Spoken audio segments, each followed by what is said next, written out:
Hello and welcome to the January episode of Let's Talk Oregon. It is now 2025. Happy New Year. We have a great show for you today, where our first guest is going to be Miss Elise Cruz from the Village of Oregon. And she'll be talking about a downtown revitalization master plan. And then our second segment, we're going to be talking with Tim Tender, who is a now entrepreneur who invented his own game that you can find in various locations around Oregon and the Madison area. So it's going to be a fun lineup for you, and thanks for being with us here today. So our first guest here is Elise Cruz. Thank you for your second appearance here on Let's Talk Oregon, right? You are the Director of Community Development for the Village of Oregon, and you're on the show today to help kind of foreshadow some changes that might be coming to the downtown area as part of what is called the 2024 Downtown Master Plan. Am I correct on that? That's right. Great. So can you kind of give us a quick, brief summary of this process this far, and what stage is the Village Board currently with this plan? Sure. So this plan, we thought it was kind of time for an update. It's been about 20 years since we've kind of taken a look at what we wanted downtown to be. Obviously, there's been a lot of changes in that time. Relocation of Village Hall, the post office, the library, some other things kind of found homes nearby downtown, whether it was the youth center, things like that. So as some of those uses settle in their new location, there are obviously spaces downtown that need to kind of rethink, whether it's Old Village Hall, rethinking our use of Triangle Park. We're doing a lot more programming down there too, so kind of getting to see what are the limitations of that space, as well as wanting to have our downtown just be more vibrant, more livable, walkable, more businesses, helping the businesses that are down there be more successful. And a lot of that is having more people live near downtown, and so finding opportunities of when there are sites that come up for redevelopment, whether it's a village-owned site or a private property owner wanting to maybe sell and redevelop, what would we like to see that redevelopment look like? How do we want to see new construction kind of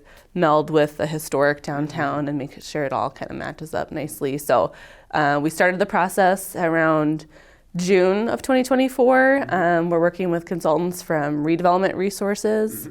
They're based out of Madison, and then Studio GWA is kind of the urban design architecture folks, and they're based out of Monroe. So they have a lot of experience working in similar size small towns, Baraboo, Monroe, New Glarus, those types of communities. So a lot of similarities with Oregon.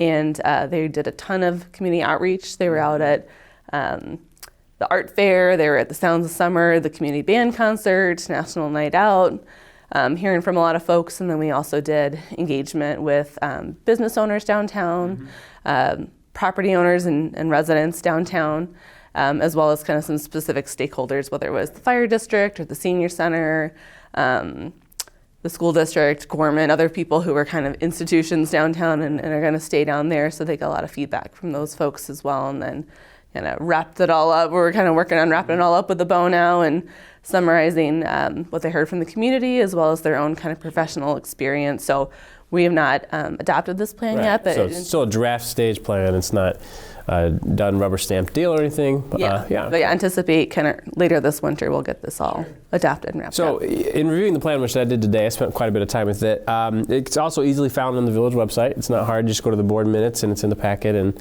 you get to take a look at it. There was a ton of data gathered in this whole process. I was just floored with the amount of data that you all collected. So can you kind of highlight how these different data collection methods kind of did gain all those insights from all those different stakeholders that you just talked about? Yeah. So the first thing they did was kind of a literature review of what plans we currently have. So we just updated our 10-year comprehensive plan, which is kind of our long-range, what do we want to be when we grow up plan. So that was just adopted end of 2023. So that kind of looks out for the next decade.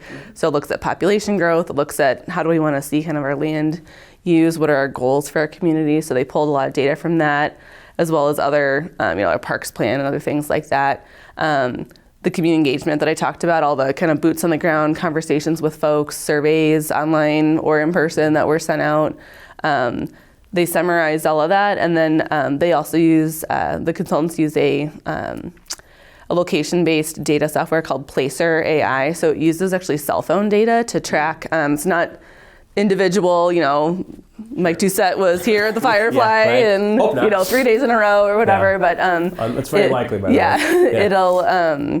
It tracks. It's amazing. It's actually just about 3 days lag time, so you can see almost in real time traffic through your downtown or whatever kind of area you want to study. You can see where people are coming from, how long they're staying, which businesses they might be visiting, days of the year. The data. You probably maybe saw this, but like the Summerfest parade or whatever, you can see a clear spike in the number of people that are downtown. So they use some of that data too to see what are the reasons that people are coming downtown, but also what is missing from downtown in Oregon that we can maybe benefit from, or maybe we're losing some business for people going to Fitchburg or Verona or Madison to do errands or something like that. Yeah, and one of the overriding themes of the feedback that I saw was people wanted a really vibrant downtown, but they also wanted to keep that same idea of that distinct small town feel in Oregon, right? And so in that proposal, there is a lot of call or cited a need for some mixed use zoning, right? Retail, multifamily housing. So how does this plan really kind of meld those two what seem to be kind of different ideas? How did you have a small town feel along with mixed use retail and housing? So how does the plan kind of address those needs? Yeah, and that's one of the sections they're kind of working on wrapping up in the next version that'll be at our February Planning Commission meeting. But there will be some kind of design guidelines to say, okay, if you do have new construction, these are some ways that you can kind of not necessarily make it look historic, but make it match more. We don't want to have super modern kind of brutalist architecture. We want to have something that maybe has a lot of brick, has a lot of windows, is a more pedestrian scale. So they got a lot of feedback too on we don't think that something that's 4 stories or higher is appropriate for downtown, but 2 or 3 stories that seems pretty comfortable. We already have a lot of 2 and 3 story buildings near downtown. They also took a look at these opportunity sites, and some of them are kind of on the edge of the commercial district of downtown as well as single family neighborhoods. And so they talk about, okay, well, if something's going to go here, maybe something more like 2-story townhomes would be a better transition to the neighborhood rather than, a big high-rise apartment building kind of. They took a look at, it's a small downtown, so try to treat each site individually, but looking at, again, kind of how do you make what scale of buildings and what types of uses would complement what you already have, as well as kind of aesthetically fit in and help transition between commercial and residential spaces. And you said there were several zones. I think it was 11, Isn't 11 zones within the report? 10 or 11 opportunity sites. Opportunity sites that, are potential for some revitalization. And they're all within a quarter mile of the downtown, kind of the square that we think of as kind of our triangle, if you will. That is our downtown. So what were the criteria, basically, looking at those sites? Can you determine how those were determined? And can you just pick a few off the top of your head to kind of highlight what are some of those revitalization plans currently? Sure.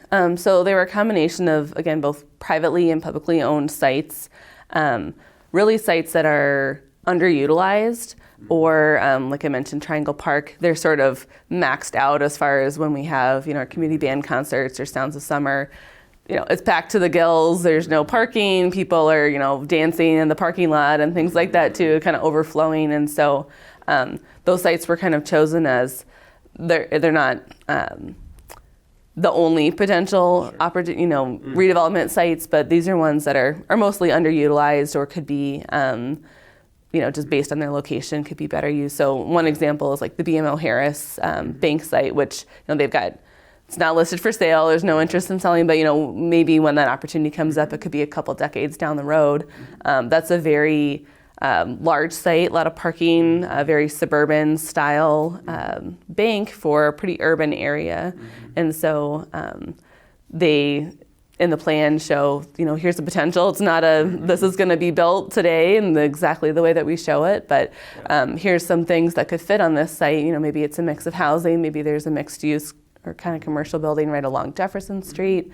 Quick Trip downtown, there's Quick Trip was actually one of the, there was a stakeholder who had a connection with Quick Trip who was interviewed, and they said, I've heard that Quick Trip, might be interested in maybe not keeping those pumps downtown, down the road, but maybe having a commercial, have that convenience store remain. And so maybe if those pumps were gone, and what could we use that space for? Could kind of continue some of that commercial block where we have, the wine reserve and the yoga studio and everything like that.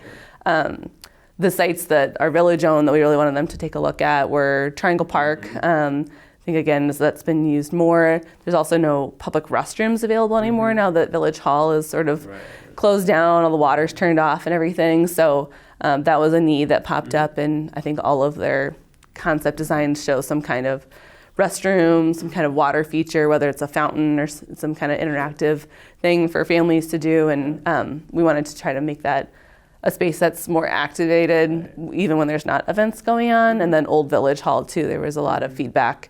That was a big part of the discussions with stakeholders. A lot of the surveys, people are pretty attached to that building, and the architects that went through it, it's in good shape. Yeah, and I was glad to see that there was plans on renovations. They're not talking about tearing that down. It is a historic building. I think it was built in 1941, and I read in the report that it was built by the Public Works Administration, I think. Is that correct? And so it's kind of cool to maybe see that space used in a new and innovative way downtown. And I know, a big concern, some of that feedback I saw was losing some of those vital services to other areas in town with the move of the post office and library. But I think it's really nice to see there's some planning going ahead for, how do we keep that a really vibrant space for people to want to use and play in.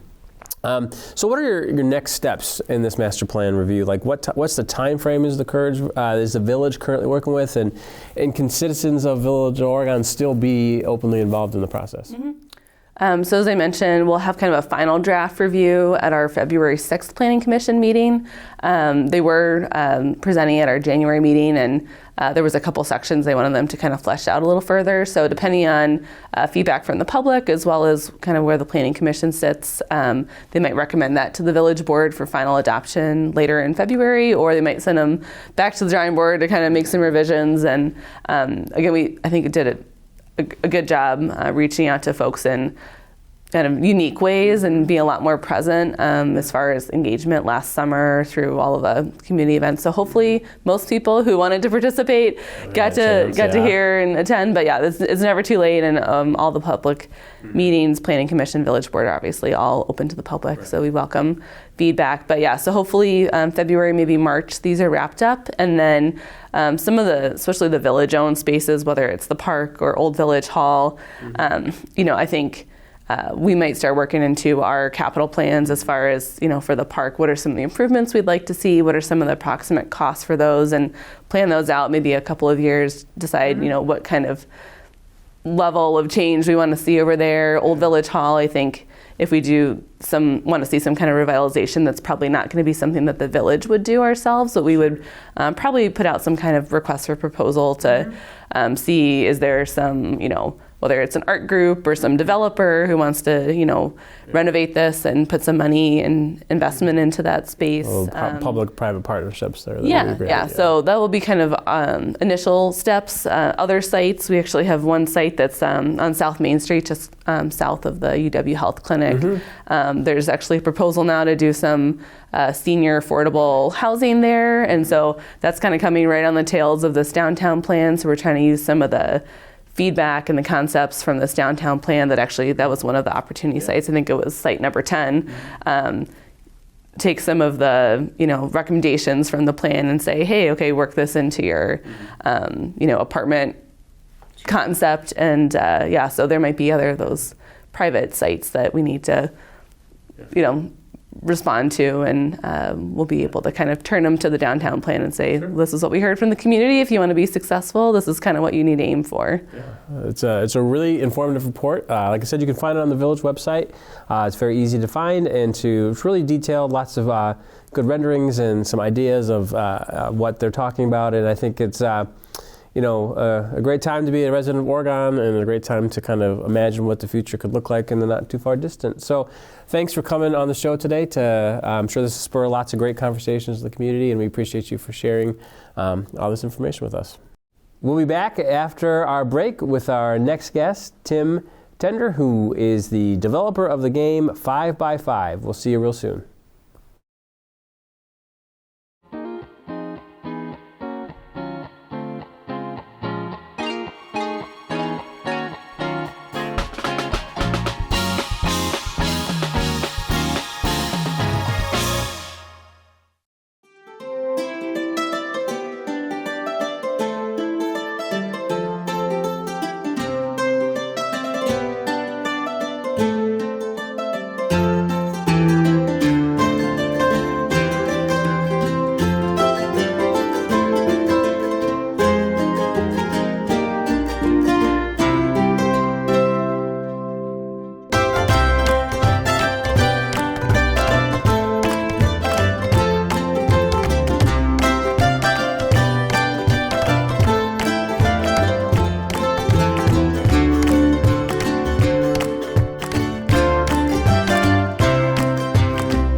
isn't just fuel to live, it's fuel to grow. My family relied on public assistance to help provide meals for us. These meals fueled my involvement in theater and the arts as a child, which fostered my love for acting. The Feeding America network of food banks helps millions of people put food on the table. When people are fed, futures are nourished. Join the movement to end hunger, and together we can open endless possibilities for people to thrive. Visit feedingamerica.org/actnow.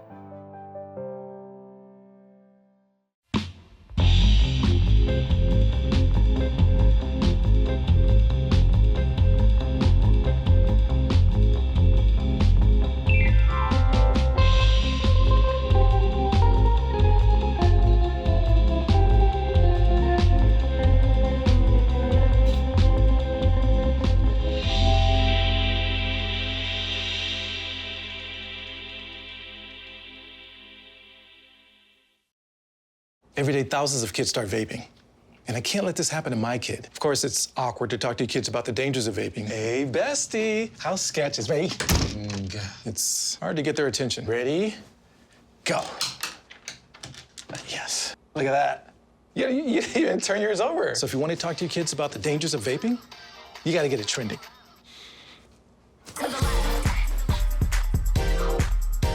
No, you're doing it wrong.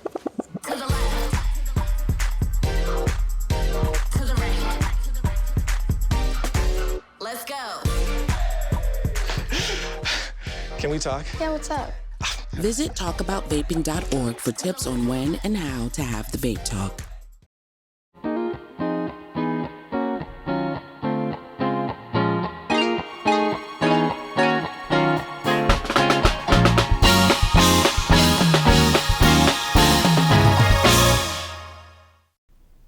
Welcome back from the break. In this segment, we're going to be talking with somewhat of a local celebrity, Tim Tender here, who is the developer of a new game called 5x5, and he's here to kind of walk us through the game and also tell us kind of where did this idea come from and how you could even get your hands on a copy of 5x5. So, welcome, Tim. Hey, Mike. Thank you here. It's a pleasure to have you on the show today. So, can you just take a minute to kind of describe your ties to Oregon community and let our viewers know a little bit more about yourself. Yeah, so moved to the Madison area in 2011. Moved to Oregon with my husband in 2018. So we've been here for about, 5-6 years at this point. Love Oregon. We're right by the high school over here. We run in JC Park all the time, walk our dog in the area. It's fantastic. Love the community, love the people, love everything around here. It's just great. Yeah, it's great. I love Oregon as well. That's why we do this show, to celebrate all good things. So this is actually a history-making episode for us here on Let's Talk Oregon, because we've never had someone on the show who has made a game before. So can you just kind of give us an idea of what this process was like, and when did you kind of become inspired to make this game, 5x5? Yeah, so the game process started probably in 2013. Not for this particular game. I started with a couple of other games, one called Skylines, never really made it to market with that one, another called On the Grid, and then I was home back in Pittsburgh over like Thanksgiving holiday, and this idea of this grid board came to mind, and dice and cards and objectives, and from there I just started tinkering. Loved the idea of coming up with games and trying things out, and all of a sudden, with very little playtesting, the first incarnation of this game was born. So it was really fun. That is exciting. And so this has been kind of a passion of yours then for several years, to kind of play around with these new concept games. And yeah. How many have you kind of, up to this point, kind of tried to develop at least? So I had the two that I mentioned. 5x5 is number 3. There are a couple of others in the works as well. One called No More. Kind of a play on No More. It's a push your luck kind of game, centered around digging down into a mine. I think that's going to be the next one that actually comes out. So I'm really excited about that one, hoping the Kickstarter will debut probably end of this year. And then I have another one in the works about tornado chasing. Oh, interesting. Yeah, so really excited about that one as well. A lot of people like the idea and the concept of doing a tornado chase. So bringing in two passions of mine, weather and games together, and making this hopefully a good one. Right, and you were saying before we kind of got our cameras rolling that, Tim, you spent some time on TV yourself as a meteorologist, is that correct? Yeah, I spent 6 years in Johnstown, Pennsylvania. So did weekend weather for 6 years. Nobody would leave. I couldn't move up. I wanted to get to Pittsburgh because that's where I'm from. But eventually, Weather Central in Madison ended up having an opening for a traveling trainer to train their weather systems. So I came to Madison in 2011, started working for Weather Central, and eventually worked my way up to be a trainer, then graphics, then software tester. So yeah, it's been a fun whirlwind to bring me to Madison and to the Oregon area, but it's kind of all connected. Yeah, it is a really interesting path that you've taken, and it's really cool to hear that you may be melding those two worlds as well with this upcoming game. But for now, let's talk about 5x5. Sure. So can you talk us like what a typical game play is like for 5x5? Is this a fast-paced game? Is there strategy? Yeah, go ahead and just kind of walk me through a little bit. So 5x5, bare bones of it, it's for 1 to 5 players. It takes about 30 minutes, ages 8 and up. Okay. And the idea here is it's not super fast-paced. It's kind of more of a casual game, one of those games where you really don't have to pay attention turn to turn, so you can play it with friends who are casual gamers, but I think there's enough of a decision factor in the game where there's some strategy involved, so people who are hardcore gamers also will get something for them as well. So the way it works, pretty simple. So you've got this 5x5 grid board here, and then you've got 2 different types of cards. You've got action cards. So basically actions have 4 different colors, red, yellow, blue, or green. Those are the colors of the dice. And then you have objective cards. So in your hand, you might have a hand of like red, yellow, blue, and a reroll. And then you might also have 3 of these objectives that are like 2x2 of the same color or all even in a full line. So what you're going to do on your turn, you're going to take one of those action cards. I'm going to play the blue one.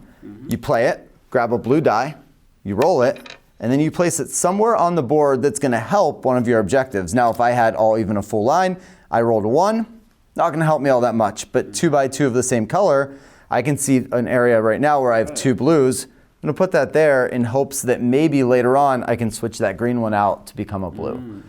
So what's going to happen is I've done my turn, you would go, we'd go back and forth, or we'd go around the table until the board is completely full. Sure. But what's really cool about it is you have these special actions. These special actions let you manipulate the dice on the board. Right. So it's not 25 turns because it's a 5x5 grid. Like turn count increases as you play these cards a little bit more. So what's going to happen is I might play this remove. I remove this green one. I replace it with a blue. And now all of a sudden, I've got 2x2 of the same color. I would get 4 points. Okay. And then those would be mine to keep till the end of the game. Sure. Once the board fills up, game's over. Whoever has the most points is the winner. Great. And so, right, the dice don't stay static, right? And so they're always constantly changing. Yeah. So it's it's not like you get blocked, and then that's a really frustrating part about a lot of games is you were trying to go for that one strategic move, and now your whole strategy falls apart. So it's kind of nice that it's so flexible like that. So. I also noticed there's a solo mode to the game. I think that's kind of a unique feature. Do you want to describe how that is different than maybe playing with other folks? Absolutely, yeah. So solo mode, first off, it came about because when I was doing my Kickstarter, somebody asked, are you going to offer a solo mode? A lot of people out there are solo gamers. They don't have people to play with. And I thought, okay, well, how can I do this? So I tinkered with a couple of ideas. But ultimately, what we have is we have some special objective cards, and I didn't mention these early, but these 3 cards are on the board like in a normal game all the time. Full line of the same number, full line of the same color, and then a large straight in a line.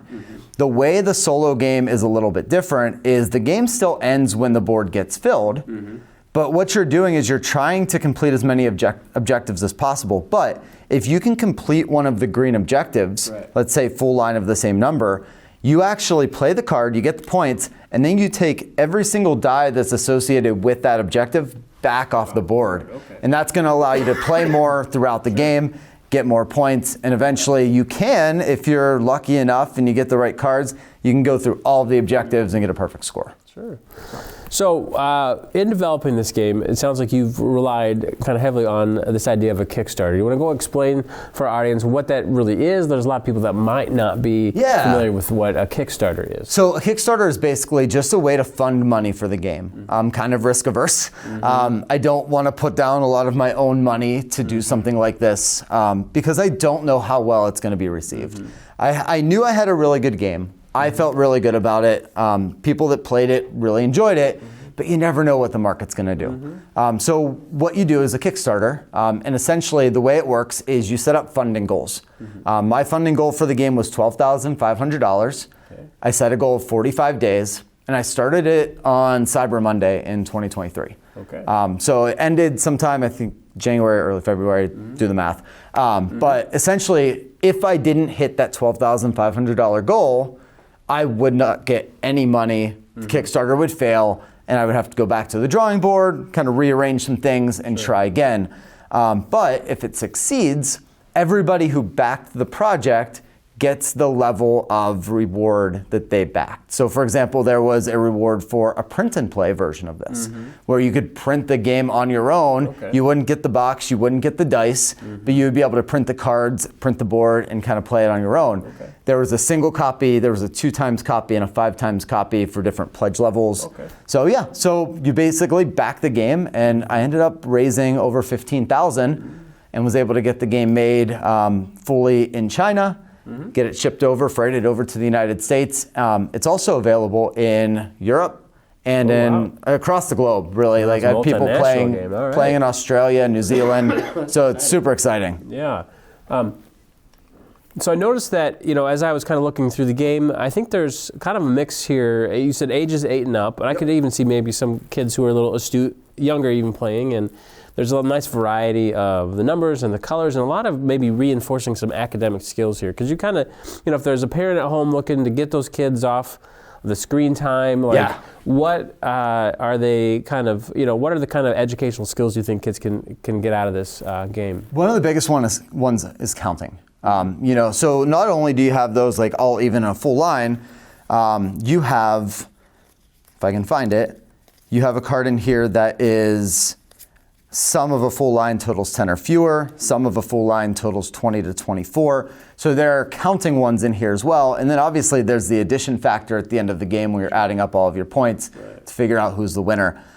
There's obviously colors, red, yellow, green, blue. I would hope at that point, you would know your colors if you're counting and adding and things like that. Sure, yeah. But I think it's just a good opportunity to adjust your puzzle aspects, because it's an abstract game, right? Like there's no big theme to this game, but you gotta think in an abstract way. Like how is re-rolling a die going to help me?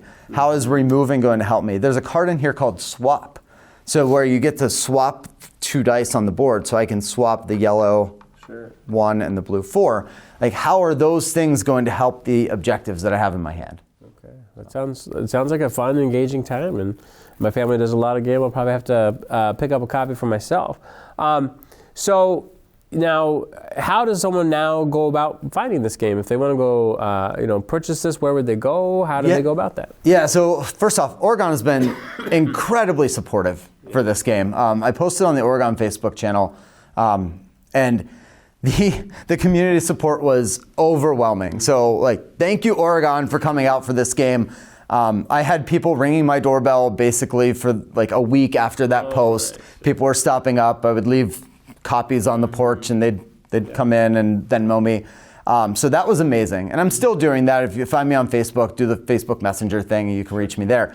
But let's support Oregon communities and let's support friendly local game shops, right? So Oregon Floral and Crafts, they have copies of the game. Go down and see Patty. She's great.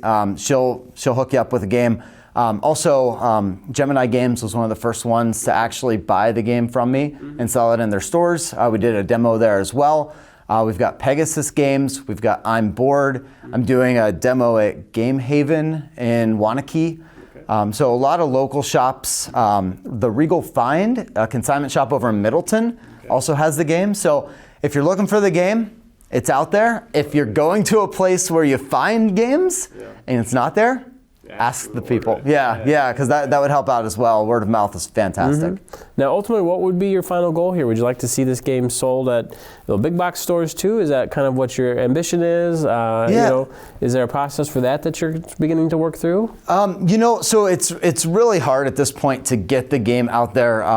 It's word of mouth. It's calling on the phone to people and saying, hey, I think this game would be great at your shop. Would you want to sell it? Right. But it's a lot of work. So I think, ultimately, yes, seeing it at Target would be really cool to walk by and see it on the shelves. That would be fantastic. I think right now my focus is to build up my catalog, my library of games. So, not just 5x5, hoping no more, and then hoping the tornado chasing game. Once you start to get more games, then distributors start to look at you a little bit more, and you start to sell a little bit more. Yeah. And then I noticed that you have a little label here. It's a little Red Mitten Games. Is that your kind of company? Yeah. So Red Mitten Games, if you take Red Mitten, it's an anagram for my name, Tim Tender. So I didn't even think about that. That's I know, clever. and it kind of worked out. It was right there sitting in front of my face. Just had to unscramble some letters, and then once I figured that out, I'm like, okay, that's actually a really cool name for a game company. So I've got my own website, redmittengames.com. You can also order the game there if you'd like. It does ship though, so they're shipping. But if you get it in town, you can get it. But you get it local, shipping. right? Yeah, of course. Oregon Crafts. Floral, that's awesome. But yeah, so got the website, got the usual Facebook channels and Instagram channels, and you can find me there as well. All right, great. Well, I think, Tim, this is exciting. It's cool to have a game developer in town, and we wish you the best of luck in your process. And as you heard, you can go to redmittengames.com once again to check out his website, and further, you can buy this in local or some of those Madison independent game shops. So, Tim, thanks for taking the time to come out and explain your game to us today, and we wish you the best of luck. Thanks so much, Mike. Thanks. I appreciate it. Yeah. So that's all we have for Let's Talk Oregon today. Try to stay warm out there. Let's hope that groundhog doesn't call for 6 more weeks of winter. I know I'm done with it. So thanks, folks, and we'll see you next month on Let's Talk Oregon.